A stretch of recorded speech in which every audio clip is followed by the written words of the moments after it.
পুরনো প্রশ্নপত্রে বাংলা প্রথম পত্র পরীক্ষার পর উদ্বেগ উৎকণ্ঠায় শিক্ষার্থীরা। কেন্দ্র সচিবরা এক এক জায়গায় এক এক রকম কারণ ব্যাখ্যা দিল। একাধিক সেটে কেন এমন ভুল তা নিয়ে দিনভর চুপ ছিলেন তারা। শিক্ষা অফিসে অভিভাবক আর শিক্ষার্থীদের অবিরাম ছুটাছুটির পরও কোনো সিদ্ধান্ত আসেনি। উত্তরপত্রের মূল্যায়ন নিয়ে তাই সংশয়ে শিক্ষার্থীরা। বাংলা প্রথম পত্রের পরীক্ষা শেষে কয়েকটি জেলায় কেন্দ্রের বাইরে এভাবেই বিক্ষোভ করে এসএসসি পরীক্ষার্থীরা।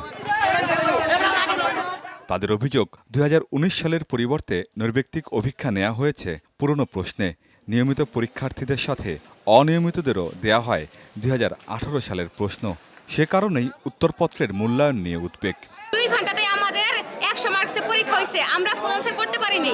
সময়ের অভাবে প্রশ্নগুলো শর্ট করে দিছি, ওইখান থেকেও মার্কস কমছে, যেগুলো অ্যান্সার করতে পারিনি ওইখান থেকেও মার্কস কমছে। খাতা জমা দিয়ে বের আসতেছি, তারপরে স্যার বলতেছে যে 2018 সালে 3টা প্রশ্ন যারা 2টা প্রশ্ন যারা দিয়ে দিছ তারা প্রশ্ন কাটিয়ে দিয়ে আবার নতুন করে 2019 সালে প্রশ্ন থেকে দাও। একটাই অনুরোধ, আমরা পরীক্ষা পুনরায় আবার চাই।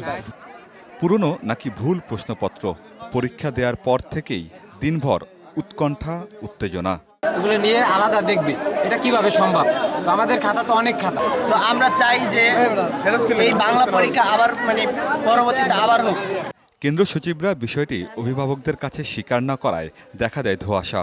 যেসব এলাকায় পুরনো প্রশ্নে পরীক্ষার অভিযোগ প্রমাণ হয় সেখানে অভিভাবকদের আশ্বস্ত করেন প্রশাসন ও বোর্ড কর্মকর্তারা। তাদের যে রোল নাম্বার, রেজিস্ট্রেশন নাম্বার সহ ফরওয়ার্ডিং সহ বোর্ডে পাঠাবো এবং তাদের ফরওয়ার্ডিংটা আলাদাভাবে যাবে।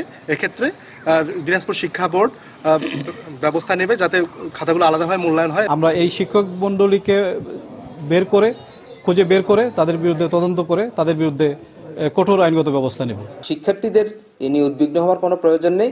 আমরা ফলাফল প্রস্তুতির সময় এই বিষয়টা আমরা মাথায় রাখব।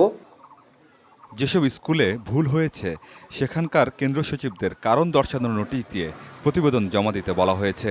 তার আগ পর্যন্ত ওই শিক্ষকদের দায়িত্ব পালনে কোনো বাধা নেই। আমিন বাবু, যমুনা নিউজ।